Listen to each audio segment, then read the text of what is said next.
മാസങ്ങളോളം നീണ്ടുനിന്ന American Israel വ്യോമാക്രമണങ്ങളെ അതിജീവിച്ച് ഇറാൻ തങ്ങളുടെ സൈനിക പ്രഹരശേഷിയുടെ വലിയൊരു ഭാഗം നിലനിർത്തിയിട്ടുണ്ടെന്ന് US രഹസ്യാന്വേഷണ വിഭാഗത്തിന്റെ പുതിയ റിപ്പോർട്ട്. ഇറാന്റെ പക്കൽ ഇപ്പോഴും ശക്തമായ പ്രതിരോധ സംവിധാനങ്ങൾ അവശേഷിക്കുന്നുണ്ടെന്നാണ് സൈനിക ഉദ്യോഗസ്ഥരുടെ വിലയിരുത്തൽ.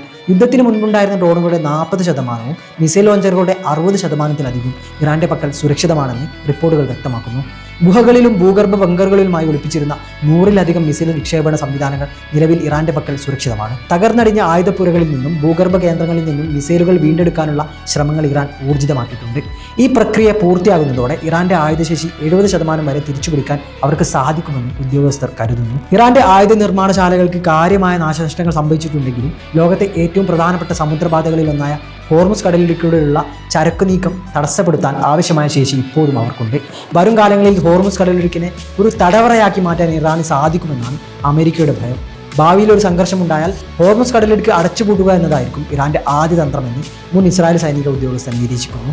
അമേരിക്കൻ യുദ്ധക്കപ്പലുകൾക്ക് ഇറാന്റെ മിസൈലുകളെ പ്രതിരോധിക്കാൻ ശേഷിയുണ്ടെങ്കിലും ഈ വഴി കടന്നുപോകുന്ന ചരക്ക് കപ്പലുകൾക്ക് അത്തരം പ്രതിരോധ സംവിധാനങ്ങളില്ല എന്നത് വലിയ വെല്ലുവിളിയാണ്. ഹോർമുസ് കടലിടുക്കിലെ ഇറാന്റെ നീക്കങ്ങൾ നിരീക്ഷിക്കാൻ അമേരിക്കൻ യുദ്ധക്കപ്പലുകൾ മേഖലയിൽ നിലയുറപ്പിച്ചിട്ടുണ്ടെങ്കിലും ഇറാന്റെ മിസൈലുകൾ മേഖലയിലെ സൈനിക താവളങ്ങൾക്കും ഇസ്രായേലിനും ഇപ്പോഴും വലിയ ഭീഷണിയായി തുടരുന്നു. ഇറാന്റെ ആയുധങ്ങൾ രാജ്യത്തിന്റെ വിവിധ ഭാഗങ്ങളിലായി ചിതറിക്കിടക്കുന്ന രീതിയിൽ ക്രമീകരിച്ചിരിക്കുന്നതിനാൽ ഒരു നിശ്ചിത കേന്ദ്രത്തിന് നേരെയുള്ള ആക്രമണം കൊണ്ട് അവരുടെ പ്രത്യാക്രമണ ശേഷിയെ ഇല്ലാതാക്കാൻ സാധിക്കില്ലെന്ന് അമേരിക്കൻ ഉദ്യോഗസ്ഥർ തിരിച്ചറിഞ്ഞിരിക്കുകയാണ്.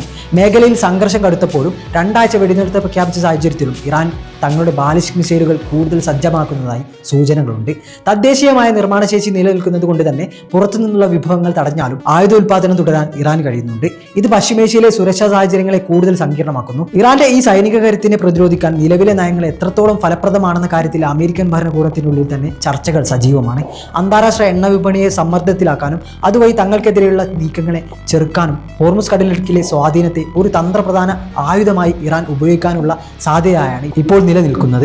റഷ്യ ഉൾപ്പെടെയുള്ള രാജ്യങ്ങളുമായുള്ള ഇറാന്റെ പ്രതിരോധ സഹകരണം അവരുടെ ഡ്രോൺ സാങ്കേതിക വിദ്യയിൽ വലിയ മുന്നേറ്റം ഉണ്ടാക്കിയിട്ടുണ്ട്. തങ്ങളുടെ പ്രധാന ആയുധ നിർമ്മാണ സംവിധാനങ്ങൾ ശത്രുക്കളുടെ കണ്ണിൽപ്പെടാത്ത രീതിയിൽ മാറ്റുന്നതിൽ ഇറാൻ വിജയിച്ചുവെന്നും ഇത് തങ്ങൾക്ക് വലിയ വെല്ലുവിളിയാണെന്നുമാണ് അമേരിക്കൻ ഉദ്യോഗസ്ഥരുടെ നിരീക്ഷണം. ഹോർമുസ് കടലിടുക്കാണ് ഇറാന്റെ ഏറ്റവും വലിയ ആയുധമെന്നും അതിന്റെ പ്രഹരശേഷി അപാരമാണെന്നും റഷ്യൻ സുരക്ഷാ സമിതി ഉപമേധാവി ദിമിത്രി മെദ്വേവ് അഭിപ്രായപ്പെട്ടു.